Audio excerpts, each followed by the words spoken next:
Shalom saudaraku, marilah kita memulai renungan hari ini dengan memuji Tuhan dari nomor 510 ayat yang kedua.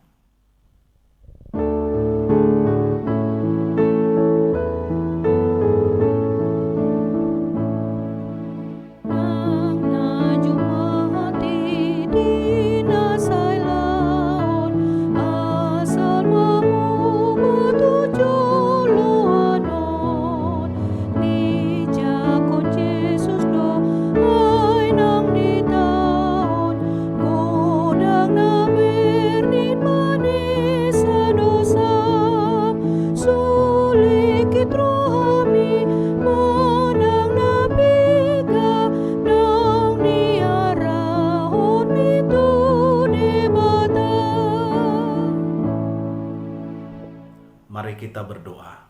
Kasih karunia dan damai sejahtera yang dari Allah Bapa dan dari anaknya Tuhan Yesus Kristus menyertaimu. Amin. Firman Tuhan hari ini didasarkan pada Amsal pasal 17 ayat yang keempat. Orang yang berbuat jahat memperhatikan bibir jahat. Seorang pendusta memberi telinga kepada lidah yang mencelakakan. Demikian firman Tuhan. Saudaraku yang dikasihi oleh Tuhan, semua kita pasti bisa membedakan antara orang baik dengan orang yang jahat. Tentu kita dapat membedakannya dari perbuatan-perbuatannya atau dari kata-katanya.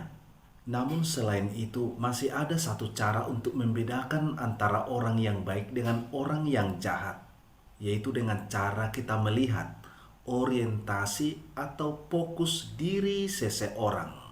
Yang mempengaruhi fokus atau orientasi adalah pemikiran maupun niat. Selama seseorang berorientasi baik, maka dia akan jadi orang baik dan pasti akan selalu melakukan yang baik. Tetapi jika orientasinya kejahatan, maka dia akan menjadi orang yang jahat dan dia akan melakukan hal-hal yang jahat pula. Saudaraku, setiap perilaku kehidupan manusia pasti berdampak bagi dirinya dan berdampak bagi orang lain. Kalau kita berperilaku baik, tentu dampaknya akan baik bagi kita dan baik juga bagi yang lain. Lalu apa yang menjadi dampak perilaku buruk itu? Dampak perilaku buruk yang kita perbuat akan melingkupkan kehinaan pada diri kita sendiri dan akan melingkupkan kesusahan bagi orang lain. Tetapi saudaraku, tidak hanya itu, masih ada dampak yang lain dari perilaku buruk yang kita lakukan, yaitu membuat kita terpisah dari Tuhan. Saudaraku yang dikasihi oleh Tuhan, sesungguhnya amanat dari firman Tuhan untuk kita pada hari ini, supaya kita menjauhkan hidup dan perilaku kita dari perbuatan-perbuatan kejahatan. Hal ini sangat penting kita renungkan kembali. Sebagai seorang Kristen, kita adalah hamba Kristus, bukan hamba dosa. Sebab hamba dosa itu adalah orang yang selalu tunduk pada dosa. Namun hamba Kristus adalah orang yang selalu taat kepada Kristus.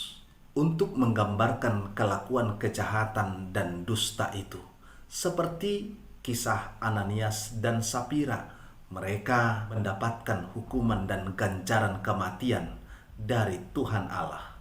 Dan contoh lain adalah kejahatan dari Raja Ahab dan istrinya Isabel. Mereka ini juga mendapatkan hukuman dari Tuhan Allah. Saudaraku, sebagai orang yang percaya kepada Tuhan Yesus, marilah kita menjaga sikap dan perilaku kehidupan kita. Marilah kita jauhkan segala kejahatan.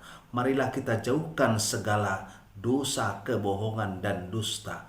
Marilah kita hidup dalam kebenaran dengan taat dan tunduk pada panggilan Tuhan.